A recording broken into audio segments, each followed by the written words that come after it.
Tonight on Currents News, the announcement the Diocese of Immigrants has been waiting for. Brooklyn's new shepherd, Bishop Robert Brennan. Brooklyn, again, that wasn't even on my radar. Pope Francis's pick and the surprise of Brennan's life. We have team coverage. The phone call from the Vatican he'll never forget, the one sending him from Ohio back home. I'm Emily Druby. That's ahead. From the Rust Belt to the Big Apple, he'll face new challenges. I'm Jessica Easthope with why Columbus and Brooklyn aren't really that different. He's the right man for the mission. Bishop Brennan is kind of the perfect guy for this diocese. Plus, a look at his plans, why he says he has much to learn before putting them to action. Meet the 8th Bishop of Brooklyn right now.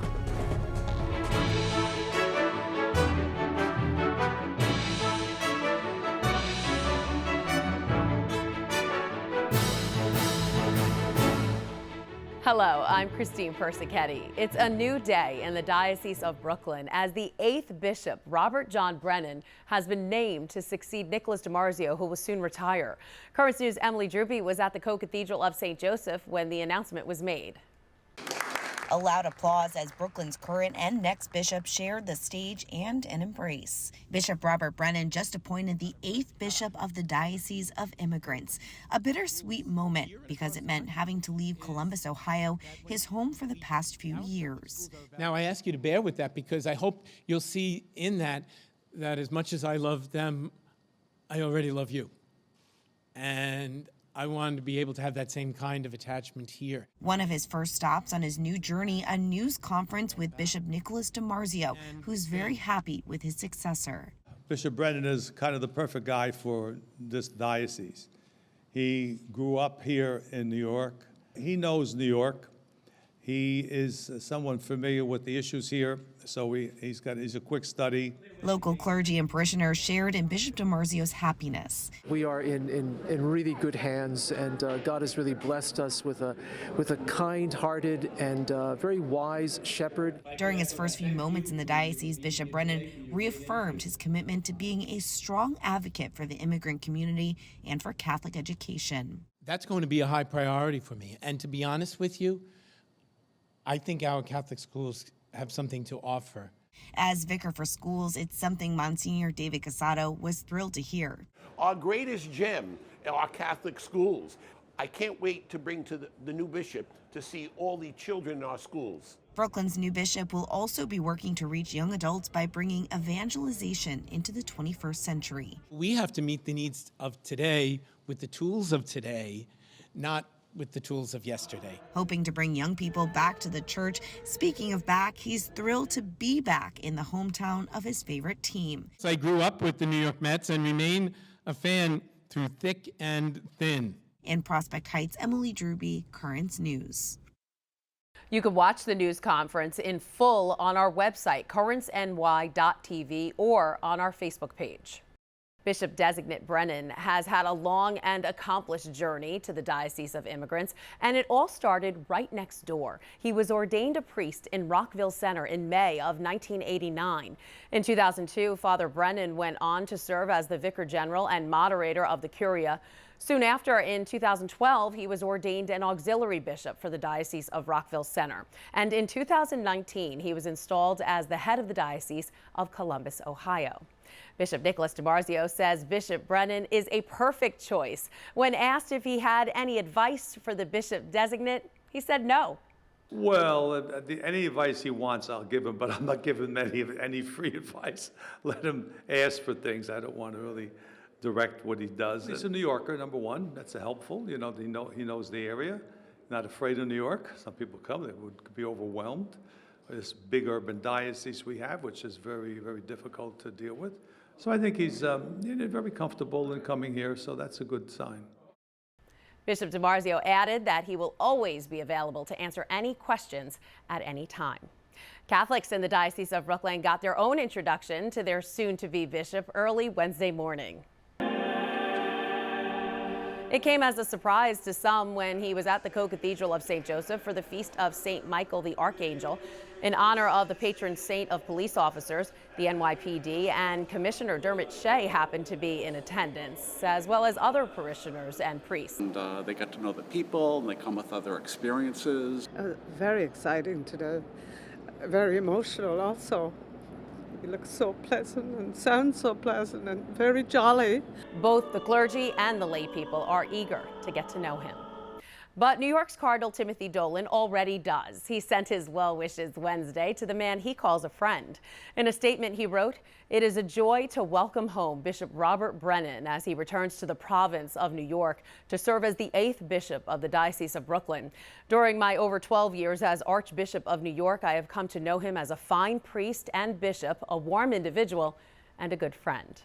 So who really is this bishop so admired by his brother priests? Currents News' Jessica Easthope is taking a closer look at Robert Brennan's past.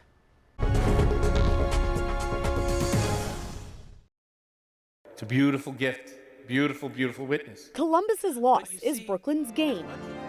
But the city streets won't take the new bishop designate much getting used to. Robert Brennan is a New Yorker. One thing about coming back here is I know how I'm back in a place where people speak properly. Born in the Bronx and raised in Lindenhurst on Long Island, the Diocese of Rockville Center used to be home. I feel at home here. I grew up on Long Island. If you live on Long Island, you're part of the city of New York, right? Your life is also partly split here in the city, whether it be Brooklyn, Queens, or in the boroughs of the Archdiocese of New York. When the bishop was a boy, he attended Our Lady of Perpetual Help School in Lindenhurst and St. John the Baptist Diocesan High School in West Islip. After high school, he had his first brush with the Diocese of Brooklyn as a college student at St. John's University in Jamaica, where he earned a degree in mathematics and computer science. There's a way of thinking in mathematics. There's a way of logic. There's a way of kind of working your way through a proof, for example. It's based on truths. The more you delve into the truths of these human subjects, the more you encounter the reality of God. After college, he solved a big equation in his life. His love of education plus his devotion to God equaled joining the seminary at Immaculate Conception in Huntington. He was eventually ordained a priest and then became an auxiliary bishop there years later. Then in 2019, he became Bishop of Columbus, a home away from home he'll miss dearly. I wasn't thrilled at first.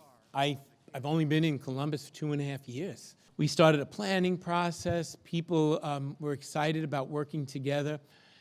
And so my first reaction was, I'm not ready to leave this. And to tell you the truth, I became very attached. But he says in a short time, he already loves Brooklyn. Jessica Easthope, Currents News. As Jessica explained, Bishop Brennan's journey is coming full circle, and all along the way, he has learned techniques that will help him minister to the people of Brooklyn. Let's take a closer look at the bishop's record and issues close to his heart.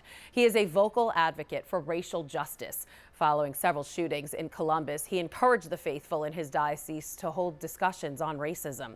He is also a major proponent of Catholic education. He serves on the board for the Institute for Catholic Schools at his alma mater, St. John's University, and he previously served on the USCCB's Committee for Catholic Education. During his time with the Diocese of Rockville Center, he worked closely with the immigrant Latino community, calling their faith a source of inspiration. That experience with immigrants will directly translate to the Diocese of Brooklyn. Masses throughout Brooklyn and Queens are regularly held in 33 different languages. Joining us now is Lizette Mendoza from the Hispanic Ministry in the Diocese of Columbus. And Lizette, talk to us a little bit about Bishop Designate's relationship with Hispanic Catholics in Columbus. How did he minister to the community?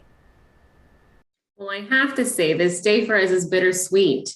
Right? He's been so good to our community. He's been here for 2.5 years, and we've seen him do so much for our community. We do minister to Latinos from all around the world, not just Central America. So we've seen him bring everyone together, even throughout the pandemic. Oh, I love that. Talk a little bit about the programs in your ministry that the bishop was involved in specifically. Yeah, so very early on when the bishop came on and I was hired on to support his dream and his goal for Hispanic ministry, we started working on a diocesan event for Our Lady of Guadalupe, bringing all of the Hispanic speaking parishioners together. The pandemic did halt that a little bit, but we still made it happen. He's also involved with our family picnic to St. Joseph that we do every year, bringing music, culture, food, and our faith just together. So you always see him dancing and moving and singing. We also have a new program this summer with seminarians where we're teaching them Spanish for the very first time, and then kind of opening the doors of Latino families into some of the cultural differences that we see in the Catholic, between our parishioners. So we have a big Hispanic population here in the Diocese of Brooklyn. Why do you think Bishop Brennan is good for us? Well, we say that Columbus is the melting pot of the state of Ohio. So just like you in Brooklyn, I think he's going to be the perfect fit because you guys are probably the melting pot of so many different people and from so many different backgrounds. So I think he's going to be a great fit. Again, it's bittersweet for us, but you've got a great bishop going your way. I know he feels the same way after speaking with him today. What's something surprising about Bishop Brennan that no one would expect to know about him? Well, something that brings him and I together is that he actually came to Columbus on my birthday. He started as bishop on March 29. So every year I know when his anniversary was to coming to Columbus because it was my birthday. So I always say we share that connection so much. So I'm going to be very sad to see him go. But again, you guys are winning over an amazing person. All right, Lizette Mendoza from the Hispanic Ministry in the Diocese of Columbus. Thanks for being here with us today. Thank you for inviting me. If you want to hear more about the new bishop designate and his background, our coverage of the historic appointment is also available online. Just head to thetablet.org and currentsny.tv for even more stories and details. Stay with us. There's more coming up, including an exclusive one-on-one interview. I sat down with Bishop Brennan and asked him about his immediate plans for the diocese. His answer may surprise you. Plus, his return to New York wasn't an overnight decision. It took nearly 3 years. We'll take a look at how a bishop is chosen. And today's announcement means Bishop Demarzio will soon retire, but he has no plans of slowing down. Details next. There are now some big changes to the tablet website. You can get personalized access to the Catholic news you value. Sign up for free at thetablet.org.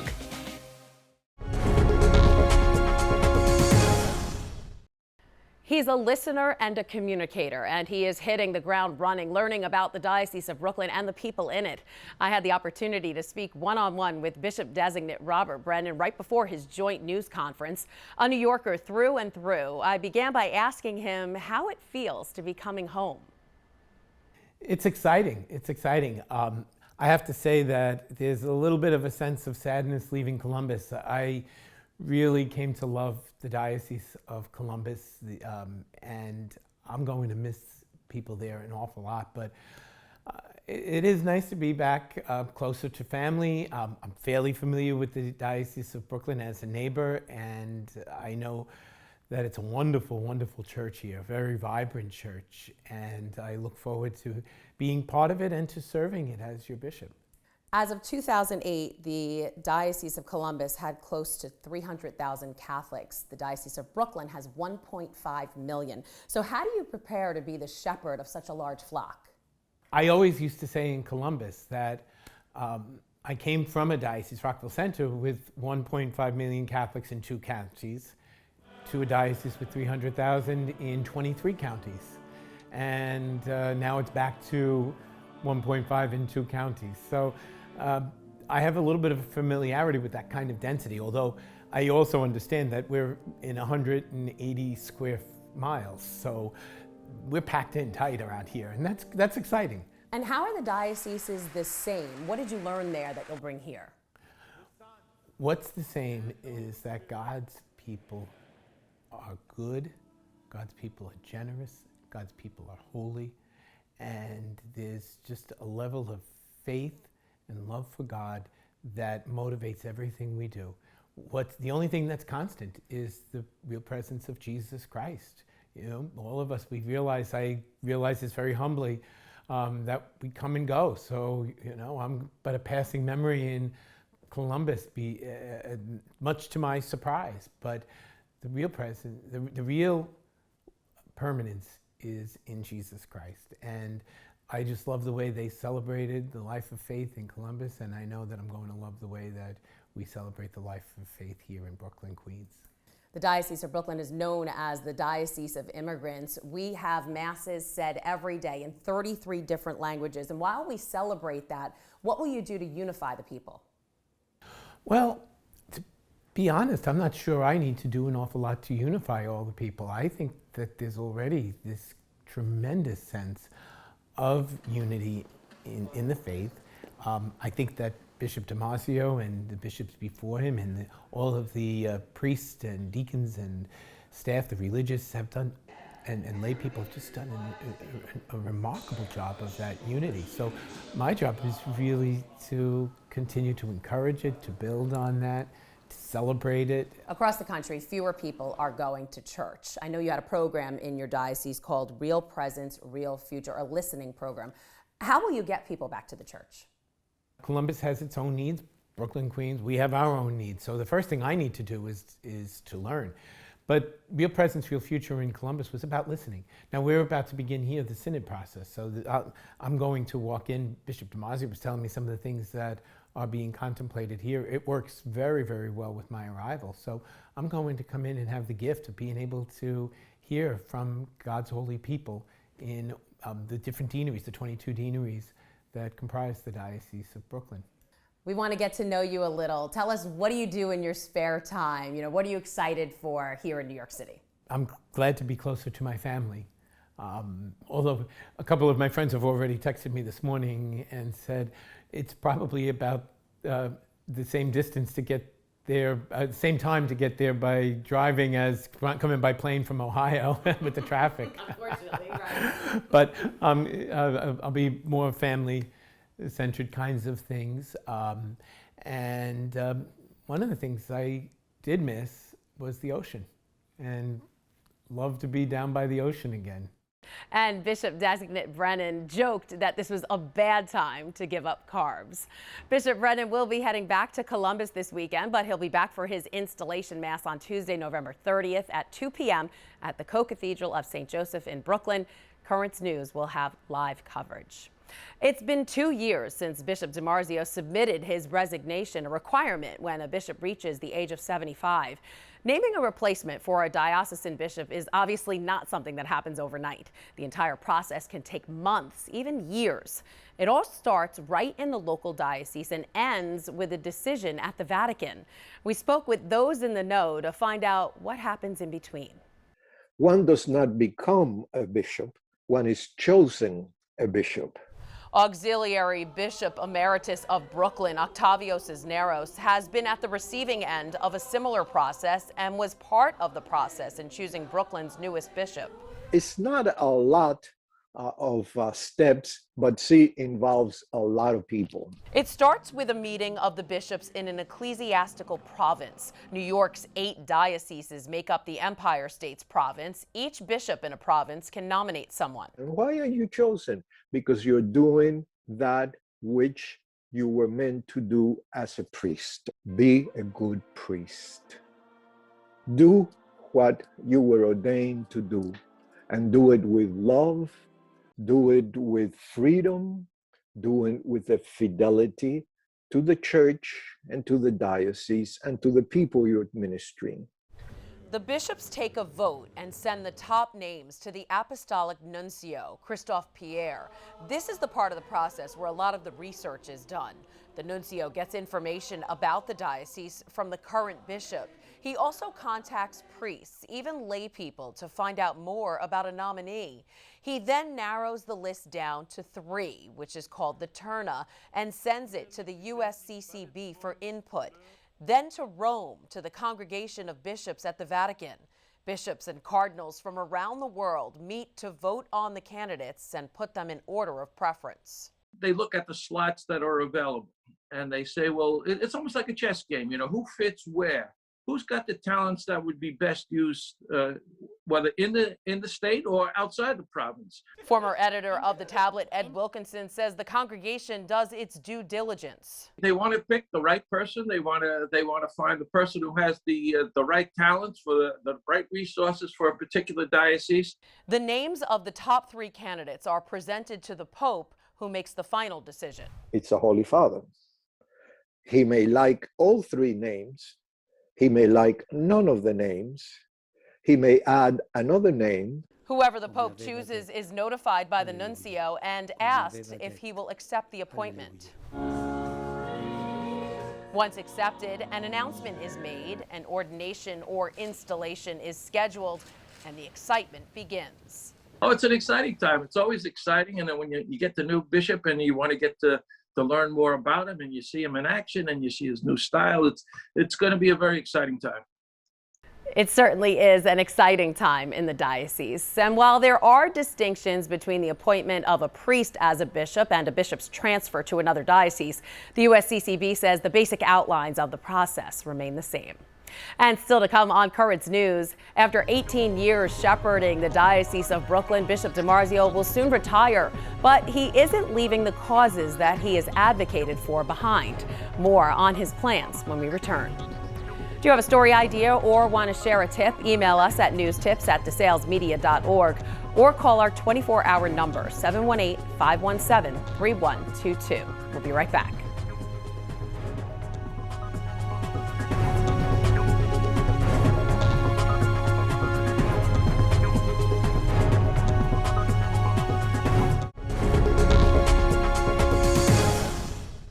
Another big question tonight, what about the 7th Bishop of Brooklyn? Well, Bishop Demarzio plans on staying in the diocese to continue his lifelong work on migrant issues. And while the bishop has made many contributions to the diocese over the years, immigration was always one of his top priorities, even on day one, 18 years ago. In fact, the first thing he did when he arrived in the Diocese of Immigrants was to signal his support for migrant causes, making his first official act a speaking engagement at an immigrant workers' freedom rally.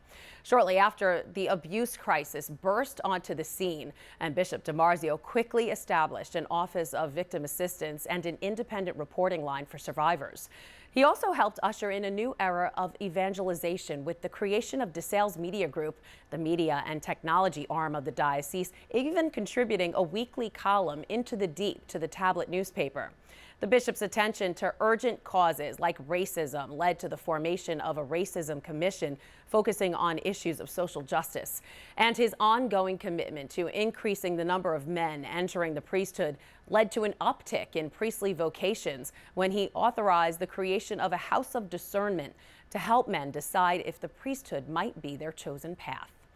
After working together for more than a decade, New York's Cardinal Dolan offered a prayerful word of gratitude to Bishop Demarzio, saying for his 18 years as Bishop of Brooklyn, guiding the diocese with zeal and dedication, he has been a trusted and valued collaborator as we work together on issues affecting the church, particularly here in the city of New York, which our two dioceses share. This Friday, we'll bring you a special edition of Currents News where you will hear from the bishop in his own words and from those who have known him best over the years as they discuss the impact of his work. Here's a look.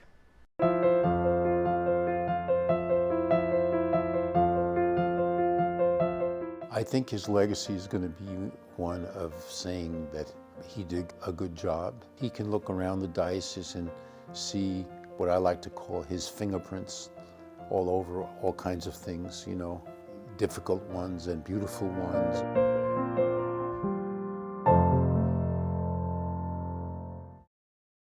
Be sure to join us for a special look back at Bishop Demarzio's life and legacy here in the Diocese of Immigrants.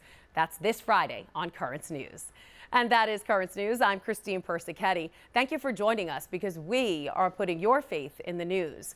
We leave you tonight with a look at today's big day. Hope to see you again next time.